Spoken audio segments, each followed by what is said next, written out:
All right, White House Deputy Press Secretary Sarah Huckabee Sanders defending the president's shockingly personal tweets targeting a cable news host. This morning, Mika Brzezinski and Joe Scarborough are responding, saying in a Washington Post op-ed, "We too have noticed a change in his behavior over the past few years. Perhaps that is why we were neither shocked nor insulted by the president's personal attack. The Donald Trump we knew before the campaign was a flawed character, but one who still seemed capable of keeping his worst instincts in check." Well, joining us now to discuss is CNN political commentators Ana Navarro and Amanda Carpenter, along with Lena Epstein, candidate for the United States Senate in Michigan and former co-chair for the Trump campaign in that state. You know, during the commercial break, I started to write out a list of all the women that President Trump has publicly disparaged. I'm getting a little bit of carpal tunnel syndrome there. Heidi Cruz, Megyn Kelly, Carly Fiorina, Katie Tur, Sari Murray, Rosie O'Donnell, Ariana Huffington, Cher, Ruth Bader Ginsburg. We're talking models, we're talking journalists, we're talking Supreme Court justices. You don't have Pocahontas in there. That's what he calls Senator Elizabeth Warren. Anna, what is going on here?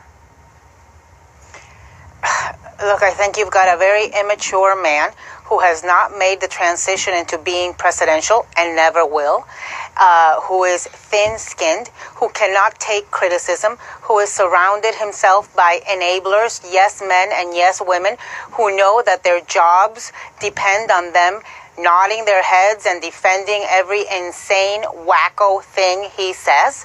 And I think he thinks he can get away with it, that he bears no cost for doing these things. And I've got to say, until now, we haven't seen him bear a cost. He's been able to do this as a private citizen. He's been able to do this as an entertainer. He's been able to do this as a candidate. And for the last 6 months, he's been doing it as president-elect and president. But I have to say, since I think he's beyond repair, I gotta talk to the people around him, some of whom I knew before they were drinking a lot of orange Kool-Aid. That's not who they are. And you cannot cede your principles and your convictions for what a job. It's just not worth it.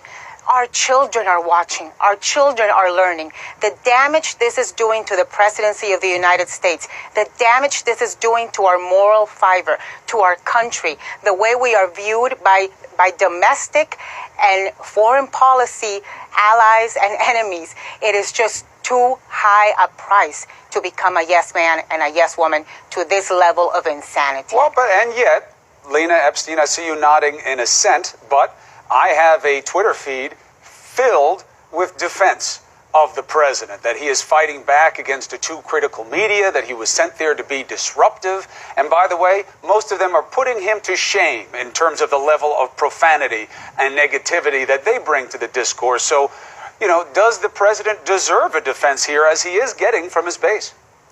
Good morning. I think it's an incredibly unfortunate discussion that we're having this morning.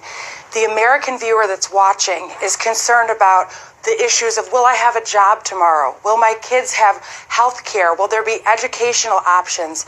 Will there be safe borders? Will my neighborhood exist safely? I feel really sad today that we're having this conversation. I think that we all need to be accountable for ourselves and our actions. I want to address something that Anna said a couple of moments ago. The people that the president has surrounded himself with are very fine individuals. He has not surrounded himself with yes men and yes women. In fact, the president has challenged the status quo and has said that he wants political correctness to go out the window so that we talk about the critical issues facing the American people. The American people spoke up loud and clear in 2016 that they are looking for better representation in the White House, people that will address their concerns about safety, health care, job creation, economic growth. Our president is focused on that on a daily basis. Why are we not bringing these messages forward instead of this unfortunate conversation, the battle between media and the president undercuts all of these good Republicans at every turn that he gets. Listen, I feel sorry for the Republicans who feel compelled to defend this. If you want to know why we're not talking about jobs, Kate's Law, the great economy, which I would love him to do, is because he can't control himself on Twitter. He has hang-ups about women that are stopping him from political success that should be his. He's dragging us into it. And I feel most sorry for the women who are closest to him, particularly his wife and daughter. He has undermined the good initiatives that they have tried to set out to accomplish, particularly when it comes to cyberbullying and empowering women in the workplace. With one tweet, he cyberbullied Mika, a powerful female working mother, with a tweet. He went after her face. And so And let's be clear, if he though, does that yeah. to his own family, how can any Republicans go to the White House and negotiate with him in good faith? Now, I think let's be Republicans clear. have to find No. a way to do All right, it. hold on, Amanda. They have to, let because they Lena, have to serve let their Lena respond to the constituents. points. Lena? It's really important to respond. It's very important to recognize that there are individuals on cable news networks that spend their entire career, morning, noon, and night, earning a living by criticizing President Trump. And I agree with what Anna said earlier. It does undermine the office of the president and ends up hurting the American people. As a woman who has interacted with the president, I have been treated with nothing but kindness, grace, and respect by a man who surrounds himself with wonderful women who work well with him. How We many have to times get have we away heard from this? this. And then he undermines it. I mean, like, that's Well, nice. but He was also, nice to Lena, you. hold Why on a can't he second, do that as a Lena. public figure most Hold of on the a time? second. Tell me Let's why. just- Lena, let me remind you that for the last 8 years, we had Barack Obama in office. I can tell you that right-wing media, I can tell you that people like me criticized him very strongly and vehemently. 8 years before that, we had George W. Bush, left-wing media, and many, many people criticized him vociferously, said horrible things about both men. Neither of them lashed out in this immature, babyish way that Donald Trump does, because they understood that they were no longer just themselves. They were no longer just those men. They were the president of the United States. They were representing us all. And the requirements of that office are higher than the requirements for any other job in the land. I can assure you, if Chris Cuomo did the things and said the things that Donald Trump did, every woman in the building would throw shoes at him. And when he got home, it'd be even worse. And at best, he'd be suspended. At worst, he would be fired. Let me touch on just want to something you remind said, the Lena. Hold American- on one second, Lena. Yeah, I just wanted to ask you, because you mentioned the point of political correctness and that this is a president who came in saying, we got to get rid of this political correctness thing. Do you draw a distinction, though, between political correctness and just common decency? That's a great question.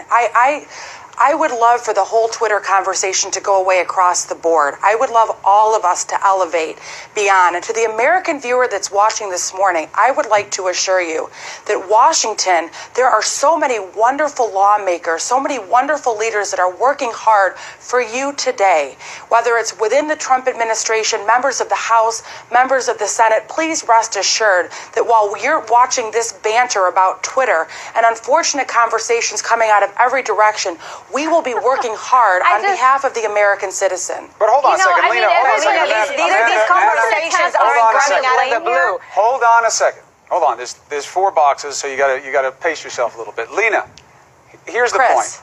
You're talking about what you want to say to the American people and what you want to say, and you're very earnest when you do it. You have no message for the President of the United States. This isn't about a Twitter conversation. Don't cheapen it that way. This is about the nature and content of the words that the President of the United States uses for his critics and often even his allies. It's not about the forum. This isn't about Twitter versus Instagram. This is about what he says. So you have a message for the American people. You have no message for the President of the United States? You My endorse message to the everything he said president, about it's a Mika great- Brzezinski? Do you agree great with what he question. said?